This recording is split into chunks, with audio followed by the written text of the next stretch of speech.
Hi, I'm Kylie Herner, and I was the first assistant camera. Hi, I'm Bella Waltman, and I was the DP. Hi, I'm Oliver Curtis, and I was the production designer. Hi, I'm Cale Davidson, and I was the key grip. And we worked on a friendly invitation.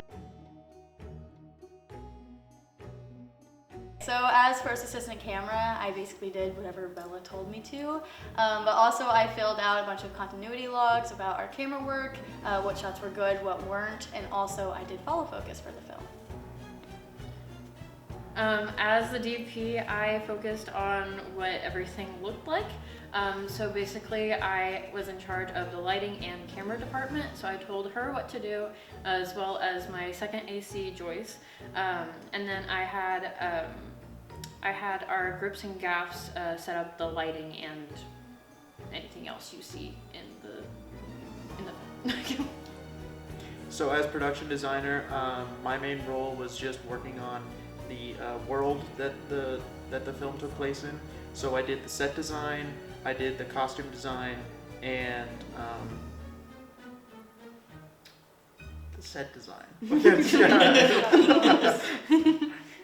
Yeah, so as key grip, I was kind of just going to Bella, seeing what her vision was on how the sets were, and then she would essentially show me that vision, and I would set up different equipment, different lights, and then also just help with continuity and keeping the scenes kind of looking the same throughout each different shoot day. Okay, so after I heard about some of our ideas for some of the main points in the movie for like cool shots, I basically kind of psyched myself up for this because I knew there was a lot of points where if we were in focus, it very much mattered and it was going to be kind of hard to keep track of it. So I just tried to like I said, psych myself up for it and just feel good about what we were doing. And it was good to have like prior knowledge of what our big challenging shots were going to be so that I could mentally prepare for it. Working on co-writing the script, I had so many ideas in my head as we were going through it. I would like, especially during the script writing process, Parker would come to me with like his updated draft and I would be like, this is what could be changed, what could be better, that kind of thing. And so I had my own idea of what this looked like from the beginning. And Parker had like very different ideas. We found out that when we were planning on what the location would look like, both of us had opposite ideas of which house was on which side, and I thought that was really interesting. But with my role on the set, I just had to keep in mind with the script like the types of shots we were getting. And so is this shot telling the story correctly? Is it giving the most meaning to the story? So I think the story impacted my role a lot. Yeah. So as production designer, after I read the script, the first thing I did was reread the script and I took a note of every single possible prop that could ever show on screen. And then I started thinking about the locations that they were in and what different things the different characters would keep in their living room or the front porch. And then we worked on a color set for how we wanted the characters to sort of represent their change over the course of the film based on the costumes and their color journey also representing their moral journey as the film goes on. So yeah, when I first read the script, I kind of like to think of it as like you read a book and then you watch a movie. Like when you read the book, you originally have your own vision on like how you think it's gonna look, but then when you watch the movie, it's not gonna be exactly how you think it is. And that's kind of how it was. Like I had my own visions at first, but then once we did a test shoot day and we kind of got together as a group for the first time, that's when I really like saw like, okay, this is actually how I'm gonna see the vision go. Even though there were no props or anything, we started to get like the general theme, and then just kind of going each day, talking to Bella and just seeing how, because they have the general picture, they know what they want. I'm just there to kind of help them set up and get to that look. So just going off of that, it was just fun to see how they, taking out what they've read and then putting that into the actual movie. We did have we had a lot of location issues, but we also had a fair share of equipment issues. Our first weekend, I think it was, we had a tripod that had a side that wouldn't lock, and it just kept falling down and falling down, so we had to fix it. We had to like rebalance it pretty much every like take. So that was really annoying. We also had a very stubborn tripod that was hard to lock, and I had to like push it with all my might, and I'm not a very strong person, so it was kind of hard. And I made a big show of it sometimes, I'm not gonna lie. And we just had, there's also just some equipment that like we didn't have a lot of experience using, so we like kind of didn't know exactly how it worked, so we had trouble with that. But one of the things about that is as the weeks went on, and we got more shoot days under our belt, we understood it more, and we were way quicker with like putting stuff together, setting up equipment, and also just using it. Yeah. But it was kind of a setback at first because we didn't really I mean, at least I thought I knew what I was doing going in, but that first day really proved me wrong. But yeah, it turned out all right, and I know a lot more now, thankfully, because of it. But yeah. Yeah. Going ahead, with like more films, I'll make sure more test shoots. We gotta make sure we know what we're doing. Yeah. So for me, I think the biggest challenge on set was really, I think a lot of it came with communication. I find I find it hard for myself to communicate with others of like what my needs are, if I need help, and if something is if something is upsetting me.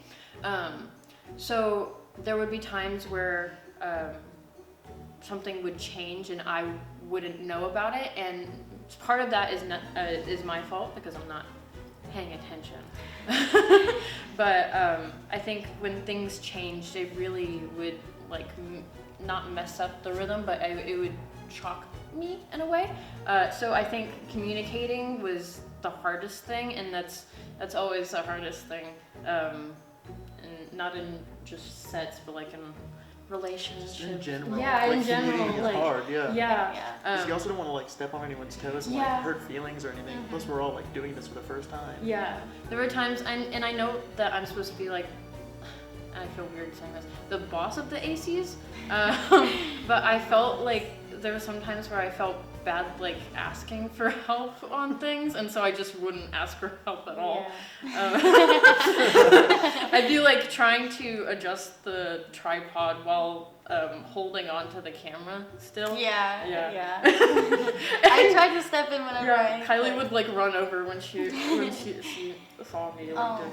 About us like not trying to step on each other's toes, I think that was really good for our set. I think we like it wasn't bad for our set, I mean, because I think we all really got together like really well. That's one thing I really love about our set that I don't know if like every like set can relate to this, but I think every one of us got along really well, and we all knew we had each other's best interest in mind. Yeah. So even though it was very frustrating and like stressful at times, and I felt bad too asking people to do things, but I think we all understood each other. Yeah. Yeah, I think the hardest thing for me was how many times shit would fall down. And it was so annoying. Specifically, there was a lot of the props on set or the set design were things that I brought from home, and one of them was a Mr. Meeseeks pop figure from Rick and Morty, and it was by the front door, and there was this scene where they kept slamming the door shut, and it would fall every time,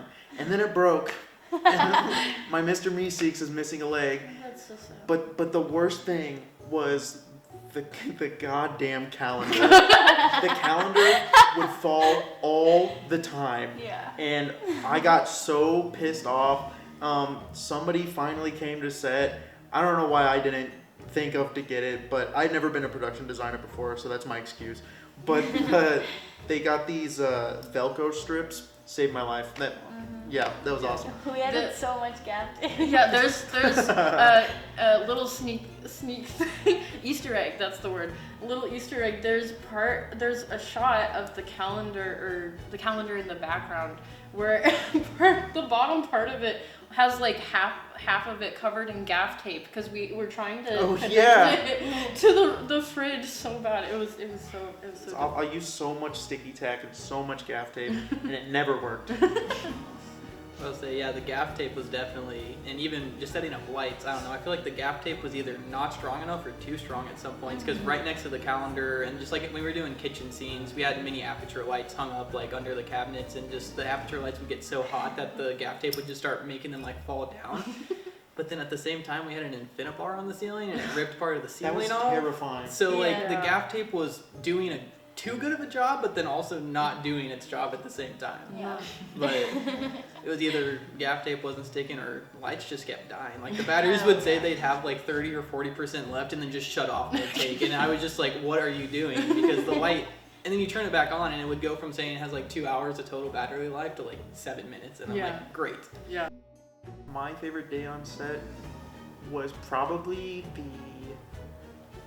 the dinner scene. It was so cool to see how you guys set up the camera, like specifically the sliding shot you guys did. It's so cool. And now that I got to see it in the edit, I'm so excited about it. That's my childhood dining table, so I'm glad it got put to good use. But then also the black goo in their mouths. I have a very weak stomach, and I almost threw up multiple times doing it, but it turned out so well, and I'm so glad I stuck through it.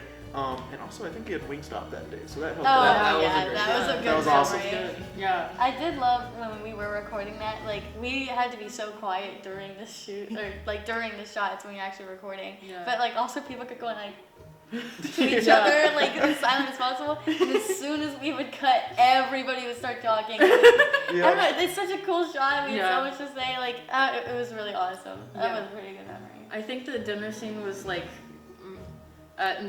I don't want to use this word, but I'm going to. Magnum opus of this film. It was not only is it the key scene in the film, it's like what we thought of when we were writing it, but when we were first writing it. But it's also like it's just so cool, and there's like lighting changes, there's special effects, there's Shout out Carter for making those masks. Oh yeah. They are so cool. Yeah. And they shine in that scene. Mm-hmm. Oh, That looked amazing. Yeah. Yeah. The way we set up the camera for that, by the way, was a towel and a clipboard. we had it worked so well. it worked so well. The angle is like low. It's like a 14 millimeter lens, and so it's like really weird looking. It was amazing. Yeah. And then the other shot where we opened up the table Yeah. where you can extend it, and we put the camera in there. Yeah. That was also a really cool shot. Yeah. I love that one. I think one of my favorite shots that you guys didn't mention, but it's still part of the dinner scene, Mhm. is I've never, because this wasn't even a shot that was on the shot list, but it's when you put it in between Reagan's hands and they were Yeah. spinning the forks down. Yeah. Like that was a Yeah. cool concept of a shot. Yeah. But I don't know. I think for you guys are all saying dinner scene is your favorite day, so I'm just gonna change it up. I'm gonna say honestly, the reshoot day was pretty fun because that was one of the first days where it was like actually super nice out because sometimes the weather wasn't that great. But I feel like on the reshoot day we all got there and then we were like, okay, now we have to wait till it's dark. So everyone was just kind of hanging outside and it was just like good time with like the Yeah. crew. Like we were all just talking around. I mean, other than the police interaction that day, but. And then even the driving scene, like that was also another super cool scene is where we had the car mount rig. That one turned out really did. cool. That day felt Yeah. really good. Yeah. After we got over the whole stressful part, and I feel like when we got the bad news, all of us were so stressed, so we were very like small-tempered with each other, or short-tempered, I mean. And then, well, beforehand we all had that nice talk. Yeah. But I feel like by the end of it, we were all having a good time. And when we saw the car mount shot for the first time, Oh, yeah. oh Yeah. my gosh, it was amazing. It was awesome.